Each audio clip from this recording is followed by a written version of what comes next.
La palabra con nosotras, con nosotros. Una reflexión de la palabra cotidiana en diálogo con el acontecer de la comunidad universitaria.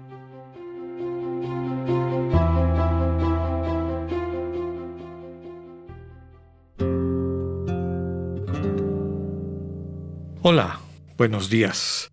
Bienvenidas, bienvenidos a la palabra con nosotras, con nosotros. Seguimos en este martes 31 de enero con el pasaje, la escena, la perícopa, que es el nombre técnico, siguiente en el Evangelio de Marcos. Nuevamente es una escena extensa y esta todavía más compleja que la anterior, porque en ella Marcos utiliza una herramienta literaria que se llama intercalar.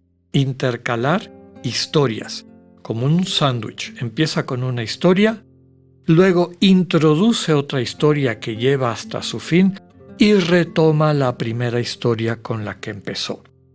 ¿Para qué hace esto? Pues porque las dos historias están relacionadas, tienen un mismo sentido. Y al recuperar algunos de estos relatos orales de personas que acompañaron a Jesús y que a lo mejor circulaban entre la comunidad, el redactor del Evangelio, Marcos, se da cuenta de que están relacionadas las dos historias y por lo tanto las intercala para subrayar el mensaje central que tienen. Vamos a leer los versículos 21 al 43 de este quinto capítulo de San Marcos. En aquel tiempo, cuando Jesús regresó en la barca al otro lado del lago, se quedó en la orilla y ahí se le reunió mucha gente. Entonces se acercó uno de los jefes de la sinagoga, llamado Jairo. Al ver a Jesús, se echó a sus pies y le suplicaba con insistencia: «Mi hija está agonizando. Ven a imponerle las manos para que se cure y viva». Jesús se fue con él y mucha gente lo seguía y lo apretujaba. Entre la gente había una mujer que padecía flujo de sangre desde hacía 12 años. Había sufrido mucho a manos de los médicos y había gastado en eso toda su fortuna. Pero en vez de mejorar, había empeorado. Oyó hablar de Jesús, vino y se le acercó por detrás entre la gente y le tocó el manto, pensando que con solo tocarle el vestido se curaría. Inmediatamente se le secó la fuente de su hemorragia y sintió en su cuerpo que estaba curada. Jesús notó al instante que una fuerza curativa había salido de él. Se volvió hacia la gente y les preguntó: «¿Quién ha tocado mi manto?». Sus discípulos le contestaron: «¿Estás viendo cómo te empuja la gente y todavía preguntas quién me ha tocado?». Pero él seguía mirando alrededor para descubrir quién había sido. Entonces se acercó la mujer, asustada y temblorosa, al comprender lo que había pasado. Se postró a sus pies y le confesó la verdad. Jesús la tranquilizó diciendo: «Hija, tu fe te ha curado. Vete en paz y queda sana de tu enfermedad». Estaba todavía hablando Jesús cuando unos criados llegaron de casa del jefe de la sinagoga para decirle a éste: «Ya se murió tu hija. ¿Para qué sigues molestando al maestro?». Jesús alcanzó a oír lo que hablaban y le dijo al jefe de la sinagoga: «No temas, basta que tengas fe». No permitió que lo acompañaran más que Pedro, Santiago y Juan, el hermano de Santiago. Al llegar a la casa del jefe de la sinagoga, vio Jesús el alboroto de la gente y oyó los llantos y los alaridos que daban. Entró y les dijo: «¿Qué significa tanto llanto y alboroto? La niña no está muerta, está dormida». Y se reían de él. Entonces Jesús echó fuera a la gente y con los padres de la niña y sus acompañantes entró a donde estaba la niña. La tomó de la mano y le dijo: «Talita cum», que significa: «Óyeme, niña, levántate». La niña, que tenía 12 años, se levantó inmediatamente y se puso a caminar. Todos se quedaron asombrados. Jesús les ordenó severamente que no lo dijeran a nadie y les mandó que le dieran de comer a la niña. Palabra del Señor. Bueno, como les comentaba, una escena extensa larga, compleja, que intercala dos historias. Podemos decir que es la historia de dos personas desesperadas. El papá de la niña, Jairo, oficial de la sinagoga, una persona, digamos, de la élite religiosa, cuando menos de la localidad en donde se encuentran, y la otra persona desesperada, esta mujer que tiene una hemorragia que de alguna manera la ha estado molestando a lo largo de su vida.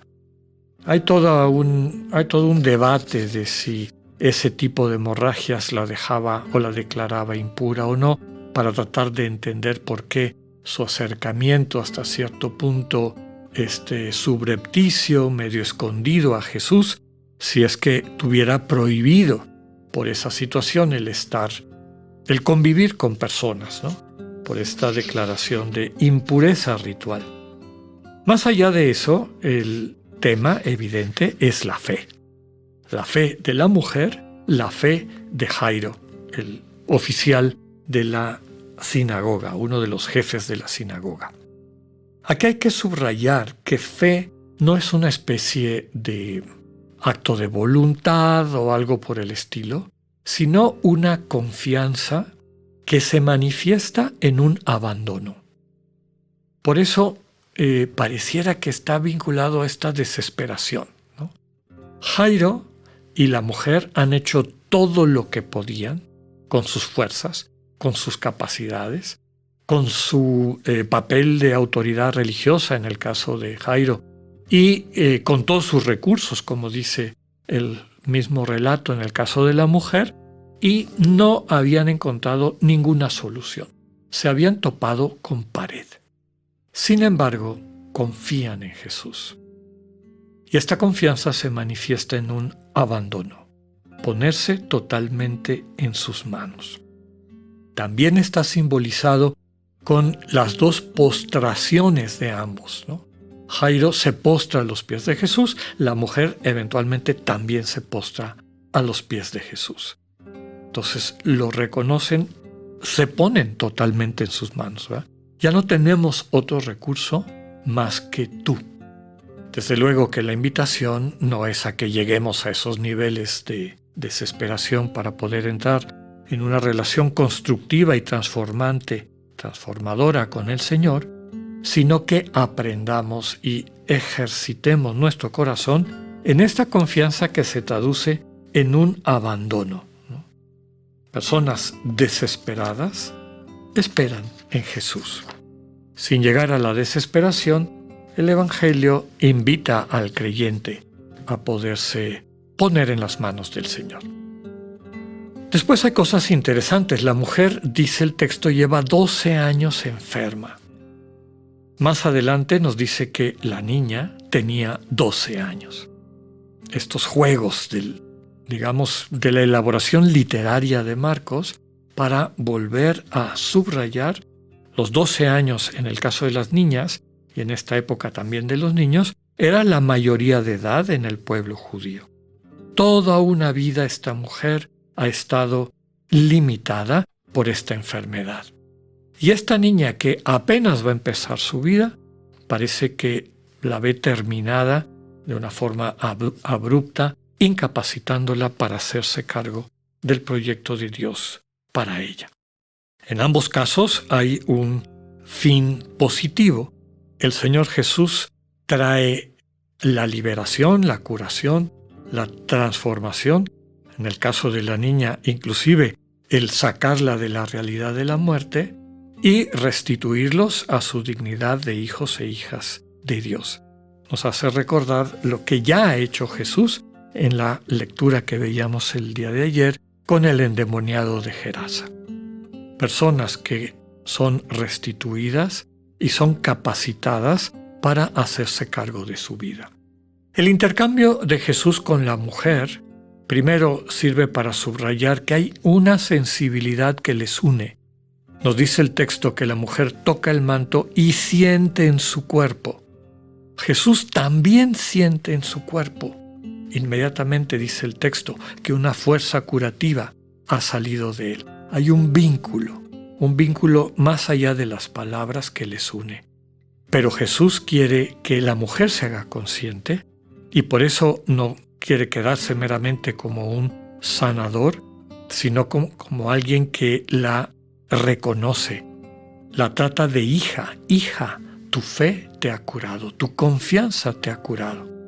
La manda en paz y subraya que ha quedado sana de su enfermedad.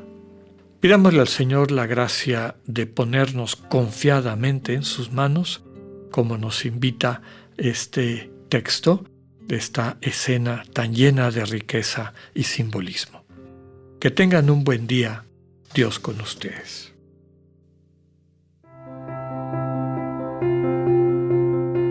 Acabamos de escuchar el mensaje del Padre Alexander Satirka. Escúchalo de lunes a viernes a las 8:45 de la mañana por radioiveroleón.com o a través de nuestra app gratuita para iOS y Android. Radio Ibero León, no todo está dicho.